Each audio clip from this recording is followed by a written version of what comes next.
Every afternoon, Thomas the Tank Engine puffs along his branch line with Annie and Clarabel. First, they pass the water mill. Next, they come to a big farm. Then, they can see a bridge with a village nestled either side of it. This is a special place. Whenever children hear Thomas coming along, they stand on the bridge waving until he is out of sight. One day, Thomas was running late. He had stopped at the signal before the bridge to talk to some new children. Percy was waiting too. "Hurry up, Thomas," called Percy when the signal dropped.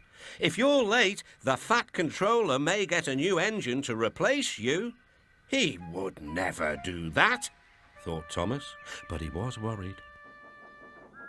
Next day, Thomas hurried along the line. Just ahead was a goods yard. There, on the platform, was an inspector waving a red flag. Next, Thomas saw some children. They were waving too. Something must be wrong, thought Thomas. This station is for goods, not passengers. "Help, Thomas, help! We are glad to see you," called the children. "Please, will you take us home?" The station master explained to Thomas's driver that the school bus had broken down and that all the parents would be worried if the children were late.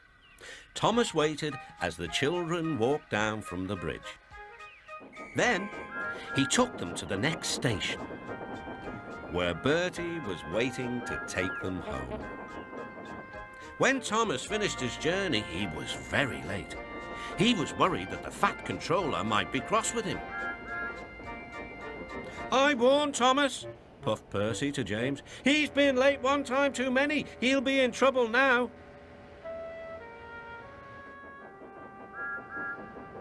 But next morning, the Fat Controller was nowhere to be seen.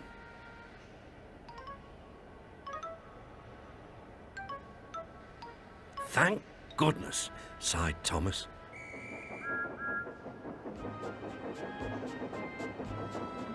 Thomas knows every part of his branch line, but just ahead was a stretch where the hot sun had bent the rails on the track. "Careful, Thomas," called his driver, but it was too late. "That's done it," said his driver. "We shan't get any further today." "But what about my passengers?" "Don't worry. They'll be looked after," replied his driver. While workmen repaired the line, Thomas had to shunt trucks in the yard. Bertie came to see him. "I understand you need my help again." "Yes, Bertie," replied Thomas sadly. "I can't run without my rails." Bertie set off to collect Thomas's passengers. "Hello, Bertie," they said. "We are glad you are here." Bertie drove along the road by the railway. He stopped at each station along the line. Sometimes he stopped between stations to let people off closer to their homes. Thomas felt miserable. "I've lost my passengers. They like Bertie better than me." The Fat Controller arrived. "Your branch line is repaired. I'm going to change your timetable so that you and Bertie can work together more."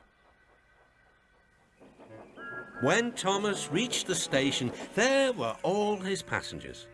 "Bertie is a very good bus, but we missed our train rides with you," they said.